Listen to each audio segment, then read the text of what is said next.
everyone, welcome back to your favorite YouTube channel Study with Stuti.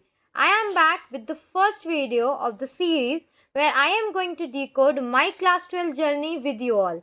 In this video, I am going to share how to score 100 out of 100 with 7 magical secrets. First secret is how to read NCERT. NCERT reading करते वक्त ज़्यादातर बच्चे ये गलती करते हैं कि एक बार पढ़ने के बाद उन्हें लगता है that they are done with it. No, आपको एनसीईआरटी की मिनिमम 3 रीडिंग्स लेनी होती हैं. रीडिंग 1 में आप उसको थरली रीड करिए, लाइन 1 से लाइन लास्ट तक. रीडिंग 2 में आप सारे इवेंट्स को स्टडी करिए डिटेल में, एक कॉन्सेप्ट क्लैरिटी की तरह. आपको इवेंट्स के अंदर इंटरकनेक्टेड नेट्स को समझना है, कैसे एक इवेंट दूसरे इवेंट से रिलेटेड है, कौन सा इवेंट किस इवेंट का कॉज है या कौन सा इवेंट किस इवेंट का कॉन्सिक्वेंस है. जब हम 2-4 चैप्टर पढ़ लेते हैं तो भी हमें उन चैप्टर्स के बीच में भी एक इंटरकनेक्टेडनेस स्टैब्लिश करनी होती है. इससे क्या होता है, हमें कोई चीज़ याद करने की ज़रूरत नहीं पड़ती, हमारे दिमाग में कोई चैप्टर नहीं बनता. बहुत इंटरेस्टिंग हो जाती है हमारे लिए पढ़ाई, क्योंकि सारे इवेंट सारे चैप्टर एक स्टोरी की तरह हमारे दिमाग में फ्लो करते हैं, एक पूरी स्टोरी क्रिएट हो जाती है. तो उससे हमें रट्टा मारने की ज़रूरत नहीं पड़ती. सेकेंड रीडिंग में आपको अपने कीवर्ड्स को अंडरलाइन करना है, हाईलाइट करना है, नोट्स बनाने हैं. नोट्स कैसे बनाने हम आगे डिस्कस करेंगे. फिर थर्ड रीडिंग में हमें सब कुछ रिवाइज करना है. रिवाइज करने के बाद जब हमें ये फील हो जाए कि yes we are done with it, एक चीज़ और, आपको कोई भी बॉक्स नहीं छोड़ना है. जितने भी बॉक्सेस हैं, कलरफुल बॉक्सेस, टाइमलाइंस हैं, एडिशनल इन्फॉर्मेशन है, इंपॉर्टेंट लीडर्स हैं, लीडर्स के बारे में कुछ इंपॉर्टेंट डिटेल्स दी होती हैं कि कौन कब से कब तक हमारा प्राइम मिनिस्टर रहा, कितने डेप्यूटी प्राइम मिनिस्टर से, जो भी है आपको उसके साथ भी थरो रहना है, क्योंकि वहाँ से भी क्वेश्चन आ सकते हैं. और CUET में तो most most most important, because आप लोग नेक्स्ट ईयर CUET के लिए भी अपेयर कर रहे होंगे, तो CUET के लिए ये additional information, additional boxes are most important. Okay, so हाँ, थर्ड रीडिंग जब आप कर चुके होगे, उसका थर्ड रीडिंग का मतलब रिवीजन ही होता है. तो उसके बाद हमें जब ये फीलिंग आ जाती है, कॉन्फिडेंस आ जाता है that okay we are done with the chapter, तो आप एक ब्लैंक शीट ऑफ पेपर निकालिए. उस पर आप जो कुछ रिटेन कर पा रहे हैं, जो जो हेडिंग्स लिख पा रहे हैं, जो जो सब हेडिंग्स लिख पा रहे हैं, जो भी पॉइंट्स आपको याद आ रहे हैं, important dates, important leaders, whatever you can retain, you have to pen it down in the blank sheet of paper.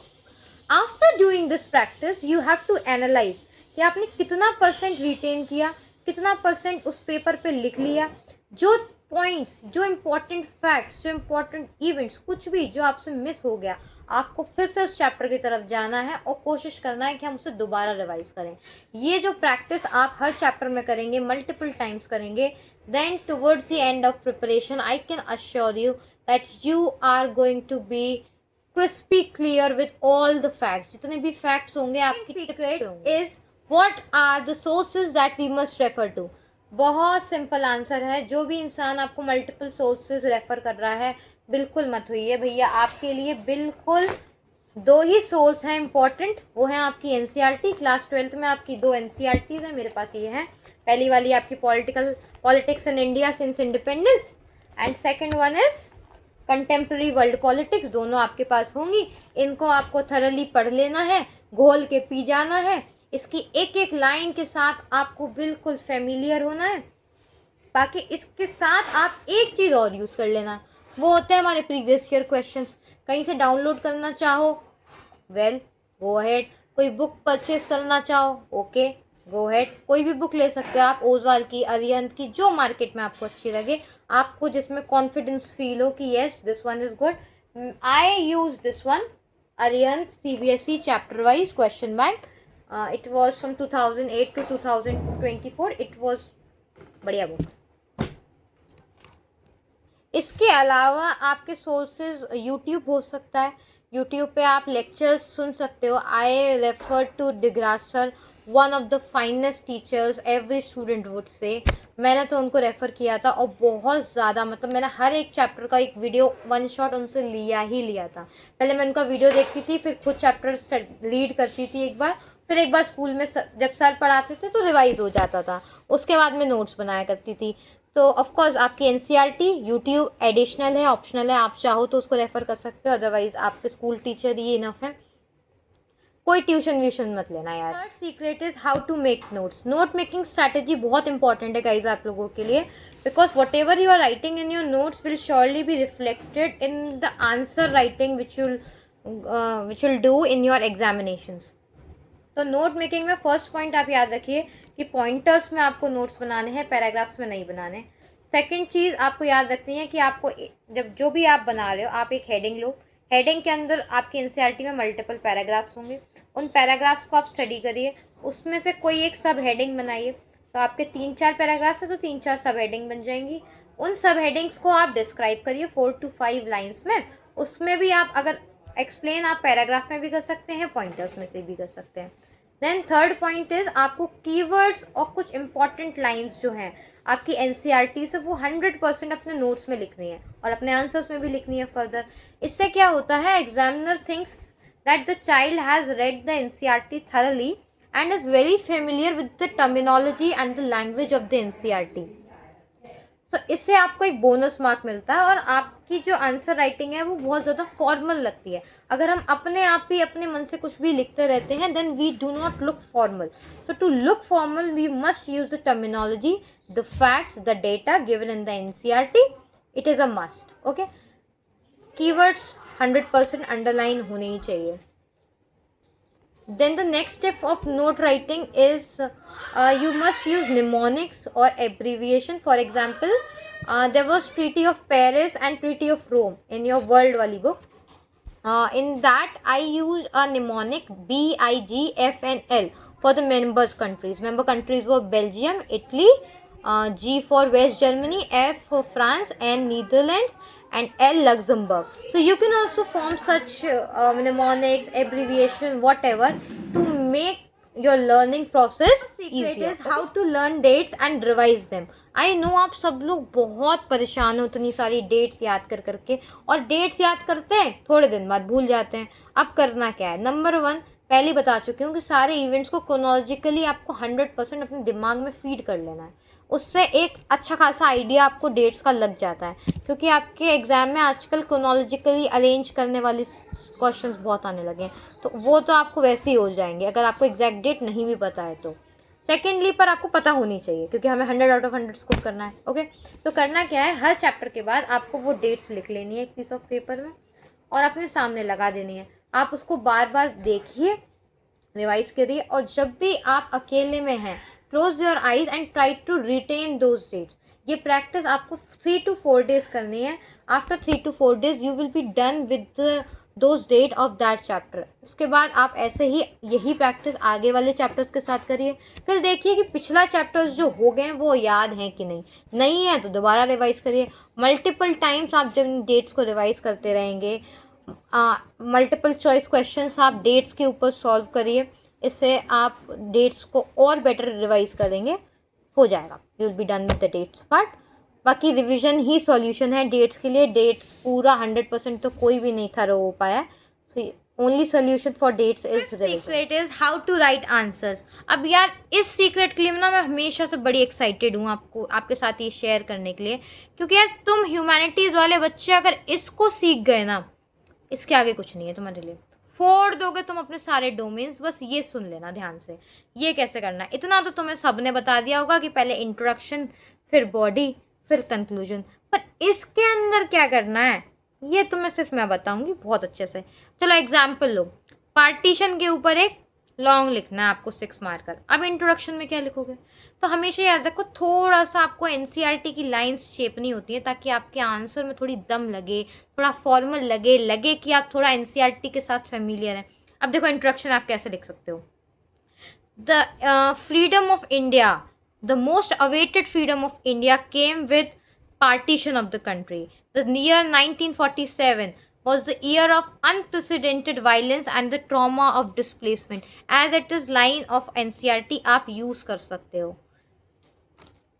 इसके साथ आप क्या यूज कर सकते हो, at the hour of midnight on 15 August 1947 India not only attained independence but was also divided. इस तरीके से आपको अपनी खुद कुछ लाइंस निकालनी है, कुछ एनसीईआरटी से देखनी है, और 3 to 4 लाइंस का आपको इंट्रोडक्शन प्रिपेयर करना है। उसके बाद आप लिखेंगे द कॉन्सिक्वेंसेज ऑफ पार्टीशन वर। उसके बाद आपको 5 to 6 पॉइंटर्स बनाने हैं, 6 पॉइंटर्स बनाने हैं बिकॉज 6 मार्कर है। तो आपको फिर सब हेडिंग्स देनी है। सब हेडिंग्स क्या लिख सकते हो? Large scale migration, no clear demarcation of boundary, no single belt of Muslim majority, not all Muslims wanted to join the Pakistan, um, atrocities on women, how the women were maimed, raped। ये सारे इस तरीके से आपको chapter study करके pointers निकालने हैं और आपको सब हेडिंग्स बना के आंसर लिखनी है। हर आंसर में आपके पास मिनिमम 6 पॉइंटर्स होने ही चाहिए और उन पॉइंटर्स की कुछ ना कुछ सब हेडिंग होनी चाहिए, उन्हें आपको अंडरलाइन करना है। उन सब हेडिंग को 3 to 4 लाइन्स में आपको एक्सप्लेन करना है। ये मैंने आपको बस एक एग्जांपल दिया था और फिर 2 to 3 लाइन्स में आपको कंक्लूड कर देना है। ठीक, तो ओवरऑल समरी क्या है हमारी आंसर राइटिंग की? इंट्रोडक्शन, बिल्कुल शानदार, कोई टॉप 3 से 4 लाइन आपको लेनी है। फिर आपको 6 पॉइंटर्स कहीं ना कहीं से निकालने हैं, आपके एनसीईआरटी से निकालोगे और कहाँ से निकालोगे। सब हेडिंग्स बनानी है, सब हेडिंग्स के साथ ही लिखना, उनको अंडरलाइन करना, फिर नीचे आप उनको 3 to 4 लाइन्स में एक्सप्लेन करना, लास्ट में कंक्लूड कर देना। ऐसे नहीं होगा, आप मल्टीपल टाइम्स प्रैक्टिस करेंगे तो आपको ये एक आर्ट बन जाएगी, अपने आप आंसर्स लिखते चले जाएंगे। बिल्कुल भी secret is how to analyse your answers. अब भाई आंसर्स लिख तो लिए, पता कैसे करें सही है कि नहीं है? तो आप, मैंने बताया था ना कि एक बुक रेफर कर सकते हैं। बुक में आपको सैम्पल आंसर्स मिलते हैं, हर क्वेश्चन, प्रीवियस ईयर क्वेश्चन के आंसर्स मिलते हैं। तो एक बार उसको रीड करके देखो, अपने आंसर्स को चेक करो, तो कुछ ना कुछ आइडिया आपको मिल जाएगा। बाकी जब जो भी टॉपिक से आंसर है उस टॉपिक को आप रेफ़र करिए, उसमें देखिए कोई फैक्ट मिस तो नहीं हो गया, कोई इंपॉर्टेंट पॉइंट बहुत अच्छा था वो आपने अपने आंसर में मिस तो नहीं कर दिया। अपने टीचर्स को दिखाइए अपने आंसर्स, उनसे चेक करवाइए। चैट जीपीटी को दिखा दो यार, आजकल चैट जीपीटी से ज़्यादा हमारा दोस्त कौन है, उससे चेक करवा लो, वो बता देगा। ऐसे करके आपको अपने आंसर्स को रेट करना है और उस हिसाब से अगर आंसर्स आपका 7-8 तक है नो प्रॉब्लम, अगर इससे नीचे है तो वही आंसर दोबारा लिखो। ओके, अगर 7-8 तक भी है तो फिर दूसरे आंसर की तरफ जाओ, क्योंकि फिर आप जब बाद में रिवाइज करोगे नेक्स्ट फेज में तो दोबारा रीड कर लेना। एक ही आंसर पे बार बार अटके रहोगे तो नहीं, अपनी गलतियों को एनालाइज करो और नेक्स्ट आंसर में लाओ। अगर वही आंसर ज़्यादा गलत है तो उसी को। 7 secret is how to revise. भाई सब कुछ पढ़ लिया, सब कुछ रिवाइज कर लिया, आंसर भी लिख लिए, अब क्या करें? तो भाई लास्ट फेज है प्रिपरेशन का, इसमें आपको प्रीवियस ईयर क्वेश्चंस, सारे previous year questions, whether they are map based questions, whether they are MCQ, short answer, long answer, very short answer, whatever they are, you must go through them, whether they are previous year or whether they are sample papers issued by CBSE every year. You must go through all those papers, look at those papers, try to solve them and find out what all things you are lacking in yourself, and then again revise those facts, those information। अगर कोई answer ऐसा है जो हमें लग रहा है कि हम उसको लिखने के केपेबल नहीं है तो उस टॉपिक को दोबारा से रिवाइज करो और लिख के देखो हर एक आंसर। एमसीक्यूज में आपको ये चेक करना है कि कोई भी इंफॉर्मेशन आप मिस तो नहीं कर रहे हो। बाकी लास्ट टाइम में हमें सारे लीडर्स और सबसे इम्पोर्टेंट इंडियन बुक में जितने भी लीडर्स हैं वो कहाँ से बिलोंग करते हैं, कहाँ के वो कोई मिनिस्ट्री होल्ड तो नहीं, क्योंकि मैप बेस्ड क्वेश्चंस में वो लीडर्स बहुत ज़्यादा पूछे जाते हैं।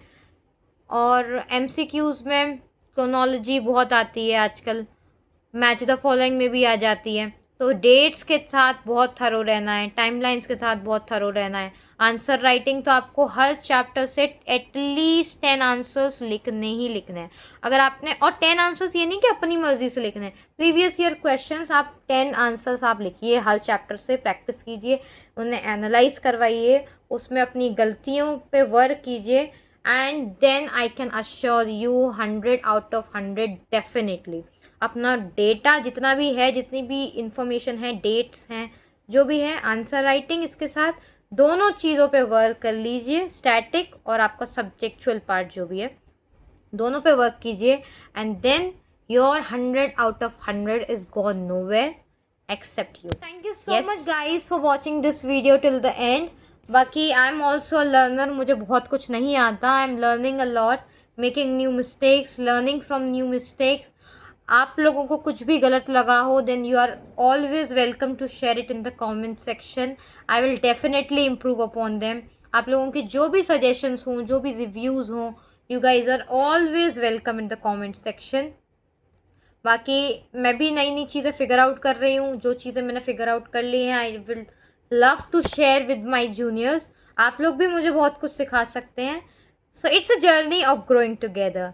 सो stay with me in our journey of growing together. अगर आप लोगों को वीडियो अच्छा लगा हो, then do like it, comment it and share it with all your friends. Whatever your reviews, suggestions are, you can definitely share it on the comment section. Love you all. Bye bye. Take care.